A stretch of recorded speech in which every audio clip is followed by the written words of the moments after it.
process, we're not ready for a type 1. So a lot of this stuff has to fall away just as a mechanism of our going through this evolution. Well, unfortunately, I don't think it'll fall away in a nice and clean and pleasant way. I think it's going to be rather chaotic, but nonetheless, good for us in the end. Well, it could be that everyone will suddenly decide to start conquering themselves, It's possible. It is possible. And in fact, we may even be seeing it. That's the weird part. Yeah. Is that this whole increase, just from a statistical viewpoint, this whole increase that we've seen in the growth of the immediacy language and its accuracy may be just a symptom of that. It's interesting, too, what you said about that change from 1998 to the year 2000, and then it's increased since then. And the year 2000 was a big deal, but nothing really happened.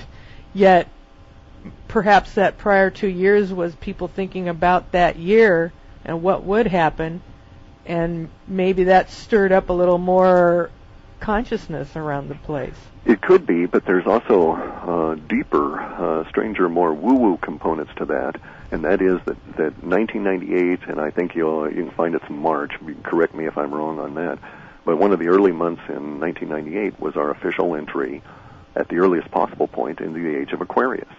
In other words, one of the orbital, one of the far distant orbits, Pluto or Neptune or whatever, shoved its nose into the age of Aquarius, and over this last 8 or 10 years, the rest of the solar system has been following, such that on Valentine's Day of this year, Earth actually made it into the age of Aquarius. So kind of spooky that we saw this stuff coincident, Well, wow. The universe is fantastically, brilliantly spooky sometimes. Yes, and beyond our ability to comprehend. Yes. Anybody that tells you otherwise is a fool and needs to be not listened to and locked up, probably. That's why it's spooky, because it's our lack of understanding of it. But it's fascinating nonetheless. Yeah, and the complexity, I think, is just, it's marvelous. It is the greatest work of art, yeah. And it's so fractal. God, And there's an interesting thought, too. I got into this debate the other day with this follower of Stephen Greer. Now, Stephen Greer is this guy who goes on Disclosure. He runs the Disclosure Project, I think. He's associated with it. But in any event, he's a doctor, I think, PhD, not a medical doctor, but I'm not sure. In either event, he gets out there and says, don't worry, aliens are good. We need to, everybody cooperate and everybody meditate the same way, and we can get the aliens to come on down. And I don't think he says that we'll all share pie, but basically we'll all get together and have a picnic kind of a deal with these nice aliens. But you bring up the issue of fractalness. And we've all heard the as above, so below, but I also think that there's a reverse level of that as below, so above. So in other words, it makes more sense to me, whether it's accurate or not, it seems nonetheless a wise thing to do, to phrase or to look at the universe in a specific way. And that is that we've got a bunch of really screwy nut jobs running around here doing nasty, awful things.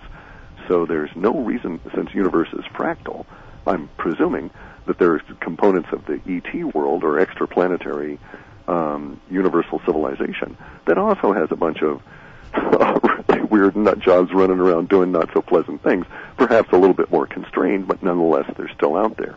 And so I would disagree with Greer on that particular point. There's no evidence that every ET is beneficial to humans, and there's all kinds of evidence that exists on our planet that we should project outward insofar as our ability to analyze what we're about to encounter. And that's the issue, is what we're about to encounter. Because I think over these next couple of years, contact is coming out in an undeniable way. And I don't think it'll be officially announced by anybody. I think it'll be officially announced by its own presence.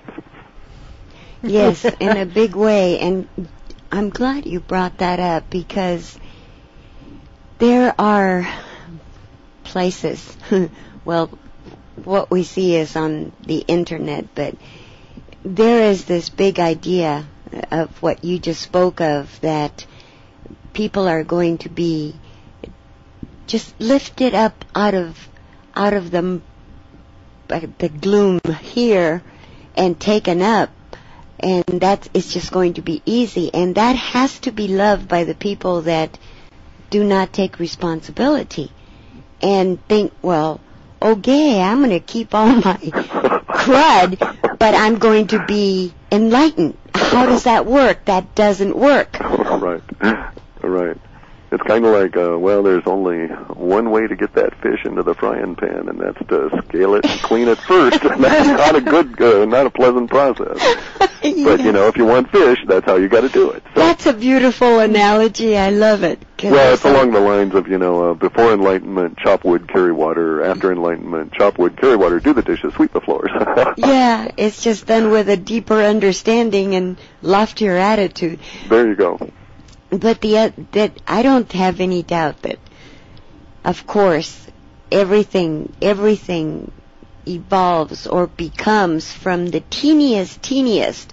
So it is from below to above, and there is, I think, quite a bit of evidence that there's going to be a struggle here on Earth, and there's going to be a battle above or around the Earth for dominion amongst different approaches. There you go. There you go. A paradigm contention, if you will, rather than warfare per se. Although down here, I'm sure we'll have plenty of warfare as well. But I think you're quite correct. It's more the battle of context and understanding as opposed to actual physical dominion of stuff. Well, thank you.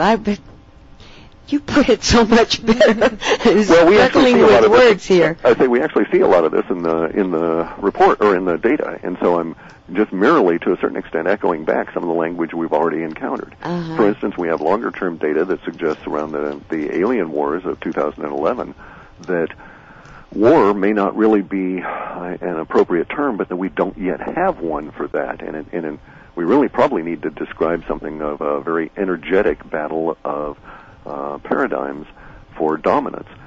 But we have a lot of language that suggests that the contact component of that will be a catalyst, if you will, for the great masses of the planet of Earth that are not able to think hyperdimensionally or haven't shifted their thinking over that way and are caught up in, you know, the daily struggle of surviving in a world that's ordered by the powers that be.